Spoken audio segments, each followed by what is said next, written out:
के बाद स्वागत है आपका एक बार फिर से सी न्यूज भारत में। भिवंडी में प्रतिबंधित पान मसाला मामले को लेकर अब एक नया विवाद सामने आया है। दरअसल पान टपरी संचालक इरशाद अंसारी की गिरफ्तारी पर उनके अधिवक्ता शैलेश मधुकर गायकवाड़ ने फूड एंड ड्रग एडमिनिस्ट्रेशन यानी एफडीए की कार्रवाई पर गंभीर सवाल उठाए हैं। अधिवक्ता शैलेश मधुकर गायकवाड़ का कहना है कि इरशाद अंसारी को इस मामले में फंसाया गया है। उनका आरोप है कि कार्रवाई में सिर्फ पान टपरी संचालक को निशाना बनाया गया, जबकि प्रतिबंधित पान मसाला की सप्लाई करने वाले बड़े नेटवर्क और सप्लायरों की भी जांच होनी चाहिए। अधिवक्ता ने सवाल उठाते हुए कहा कि अगर पान मसाला किसी सप्लायर के जरिए दुकान तक पहुंचाया तो उस सप्लाई चेन की जांच क्यों नहीं की जा रही है। उन्होंने एफडीए की कार्रवाई और मामले में जुटाए गए सबूतों की निष्पक्ष जांच की मांग की। भिवंडी शहर में फूड एंड ड्रग्स की आए दिन कार्रवाई देखने को मिल रहा है, जिसको लेकर के अब जो है फूड एंड ड्रग्स के ऑफिसर कहीं ना कहीं चर्चे में बन चुके हैं, क्योंकि भिवंडी शहर का एक मामला अब जो है लोगों के बीच आ रहा है और उस पर सवाल उठने लगे हैं। बता दें कि भिवंडी के दरगाह दीवानशाह के सामने इरशाद नामक एक पान टपरी चालक था, जिसे फूड एंड ड्रग्स के लोगों ने 7 तारीख को पुलिस के साथ जाकर उसकी पान टपरी को सील किया और उसके बाद उसे गिरफ्तार कर लिया। इस मामले में इरशाद को कोर्ट में हाजिर किया गया। 11 तारीख तक उन्हें पुलिस कस्टडी में भेज दिया गया था। कल के दिन इरशाद अंसारी को लाया गया कोर्ट में, जिन्हें एक दिन के लिए और पुलिस कस्टडी में भेज दिया गया है। लेकिन अब ये कार्रवाई कितनी सही है, इसे लेकर हम इरशाद अंसारी के एडवोकेट शैलेश मधुकर गायकवाड़ जी से बात करेंगे। गायकवाड़ जी, क्या कहेंगे, किस तरह की कार्रवाई है जो इस पर आवाज़ उठाई जा रही है और इस पे मतलब सवाल उठाया जा रहा है इस तरह? देखिए, ये जो कार्रवाई हुई है भिवाड़ा पुलिस स्टेशन के अंतर्गत, तो इसमें ये निपक्षपाती कार्रवाई नहीं दिखाई जा रही है।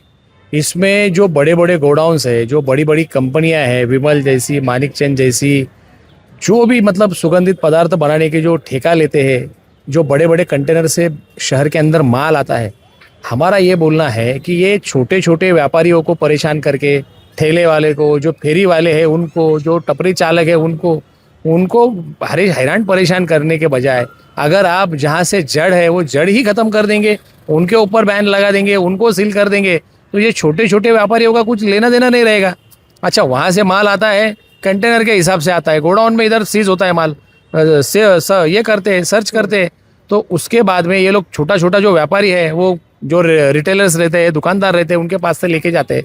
तो मेरा ये बोलना है कि आप इतने बड़े बड़े लोगों को भी बैन करो, उनका भी माल पकड़ा के दो। ये छोटे छोटे व्यापारी को पकड़ के क्या मतलब मिलने वाला है? और मिलने वाला है ठीक है, लेकिन एक अगर इरशाद अंसारी के ऊपर आप इतनी बड़ी कार्रवाई कर रहे हो, तो दीवानशाह दरगाह पे, वो रोड पे, कारगिल रोड पे क्या कम टपरियाँ है, कम दुकान है? अच्छा, जो सुपारी बेचने वाली दुकानें कम है? अच्छा, सब छोड़ के आपने एक ही आदमी को टारगेट किया है, इसका मतलब आप किसी तरह से निपक्षपाती नहीं हो।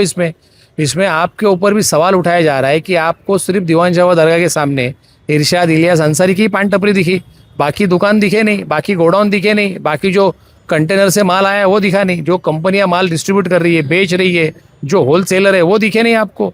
तो हमारा यही एफडीए को, तुकाराम मुंडे साहब को, जो कमिश्नर है महाराष्ट्र राज्य के, उनको निवेदन है कि साहब ठीक है, आपने जो कार्रवाई की है उसका हम लोग स्वागत करते हैं, मैं, मेरी टीम, लेकिन आप निपक्षपाती होके ये जो बड़े बड़े लोग जो है, गोडाउन मालक, चालक, कंटेनर चालक, मालक, जो कंपनियों के मानिकचंद वाले जैसे लोग हैं, विमल जैसे लोग हैं, उनके ऊपर भी कार्रवाई करो, तो कुछ हमको समझ में आएगा, एक अच्छा सोसाइटी में मैसेज जाएगा आपकी तरफ से। ऐसा करो तो उसका भी हम स्वागत करेंगे। लेकिन ये जो मजबूर लोग हैं, फेरी करने वाले, ठेला चलाने वाले, जो हाथ पे बेच के माल बेचने वाले, जो टपरी चालक है, दुकानदार है, इसके ऊपर कार्रवाई करके कुछ मतलब होने वाला नहीं है। और एक और आपके माध्यम से बोलना चाहता हूँ कि सिर्फ एक इरशाद इलियास अंसारी का मैटर हुआ है और पूरे महाराष्ट्र में, पूरे भिवंडी में इतनी बड़ी हलचल मची है। इससे पहले भी मेट्रो पे कार्रवाई हुई थी, इससे पहले भी बहुत सारी कार्रवाई हुई है, लेकिन इतना मीडिया में, इतना इसमें नहीं आया। तो इसके लिए हमारा बोलना है, ठीक है, लाया है उस बात का भी स्वागत है, नहीं आया है उस बात का भी स्वागत है, लेकिन एक पर्टिकुलर आदमी को टारगेट करके मत चलो, छोटे लोग को सताया मत करो। आपको सताना है, आपको बैन करना है, तो पूरे महाराष्ट्र में, पूरे गुजरात से, हरियाणा से, दिल्ली से, जयपुर से, जहाँ से भी ये डिस्ट्रीब्यूटर लोग काम करते, काम बढ़ाते और यहाँ सुपारी बेचते, उनको बैन करो, उनको सील करो, उनके ऊपर केस करो, मौका का लगाओ। हम भी उसके आपके साथ में, हम आपके माध्यम से यही सरकार से प्रशासन से और तुकाराम मुंडे साहब से गुजारिश करते कि साहब कार्रवाई करनी है ना तो निपक्षपाती पद्धति से करो, ताकि उसमें सोसाइटी में नाम जावे और आपका नाम बहुत अच्छा है और आप अच्छे ही काम किए हो, लेकिन कुछ बड़ा करके दिखाओ तो थोड़ा सा हमको भी थोड़ा सा अच्छा लगेगा। शैलेश जी, अभी जिस तरह से कोर्ट में इरशाद अंसारी को हाजिर किया गया, उसको लेकर के अभी आगे क्या होने वाला है? क्या उन्हें बेल मिलने की संभावना है, या इस मामले में आप क्या कहना चाहते हैं? क्या उनको रियल में फंसाया गया है? इस तरह की बात देखिए, अभी उनकी जो शुक्रवार का दिन था जब ये एफडीआई की कार्रवाई हुई, तो कार्रवाई में उनका टपरी बंद था, लेकिन ये बताया जा रहा है कि कोई संदिग्ध तरीके से वो सुपारी बेच तो नहीं रहे थे, कोई गिरायक तो नहीं गया था उसके पास, किसी को दे तो नहीं रहे थे, अब जब दिएला माल किसी से खरीद तो नहीं रहे थे। तो शुक्रवार का दिन होने की वजह से एफडीआई वाले वहाँ पे आए, बोले तुम्हारे पास क्या है, वो खुद उधर गिरायक बन के गए, कोई ऐसा सर्वसामान्य आदमी नहीं गया, शिंदे साहब खुद गए वहाँ पे। तो उनको अभी 2 बार से पुलिस कस्टडी मिली है, आज उनका एमसीआर होएगा और एमसीआर होने के बाद बेल के 100% चांस है और बेल मिलेगी, उसमें कोई गुंजाइश नहीं है। अच्छा, और एक बात, जब तक वो पूड़ी है, वो सुगंधित पदार्थ है, क्या उसमें गुटखा मिश्रित कुछ वो नशीली कुछ पदार्थ है, वो जब तक सीए का रिपोर्ट नहीं आता है तब तक आप डिसाइड ही नहीं कर सकते हो कि वो नशीली पदार्थ है, उससे खाने को कोई ह्यूमन बॉडी को कोई ईजा हुई है और कोई किसी ने इंडिविजुअली कंप्लेंट की है, ऐसा कुछ है ही नहीं है। कोई समाज सेवक है अथवा कोई उधर का कोई सामाजिक का तौर पे काम करने वाला कोई इंसान है, उसने जाके कंप्लेंट किया, ऐसा कुछ भी नहीं है। एफडीआई की कार्रवाई है, तो इसमें बेल मिलने के चांसेस है और बेल हो जाएगी इंशाल्लाह। शैलेश जी, एफडीए और पुलिस का कहना है कि 7,000 कुछ रुपए का माल जो है उनके पास मिला है, इसको लेकर के अभी कैसा है, मीडिया में और पुलिस को क्या बोलना है मीडिया को, और मीडिया को क्या वहाँ दिखाने का है? मीडिया तो जाने वाली नहीं है चेक करने के लिए 7,000 है क्या, 7 रुपये का है क्या, 700 रुपये का है, बरोबर है। तो जो स्टॉक मिला होगा उसकी लगभग जो कीमत है वो काउंट करके वो वहाँ बताते हैं, असल में उसकी क्या कीमत रहती है क्या नहीं, वो व्यापारी को और जो दुकानदार जो बेचने वाला है उसको ही मालूम रहती है। तो आप उसके मतलब अनुमान नहीं लगा सकते कि एग्जैक्टली 7,700 का माल है क्या, 700 का है या 7 रुपये का है। तो वो हिसाब से वो उन्होंने बोला होगा, इसमें कोई वो नहीं है, मतलब कोई तथ्य ही नहीं है, वो कोई सही बात नहीं है।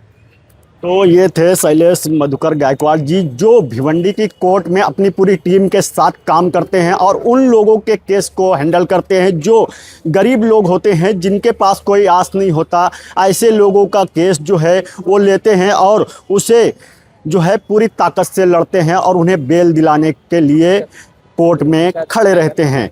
कैमरा पर्सन के साथ मुस्तकीम खान, टी न्यूज़ भारत, भिवंडी। फिलहाल इस मामले में अदालत की कार्यवाही जारी है। देखना होगा कि अधिवक्ता के आरोपों पर एफडीए की ओर से क्या जवाब सामने आता है और जांच किस दिशा में आगे बढ़ती है। फिलहाल के लिए इस खास रिपोर्ट में बस इतना ही। देश दुनिया की तमाम बड़ी खबरों को जानने के लिए जुड़े रहिए सी न्यूज़ भारत के साथ। हर खबर आपके साथ, आपके हाथ।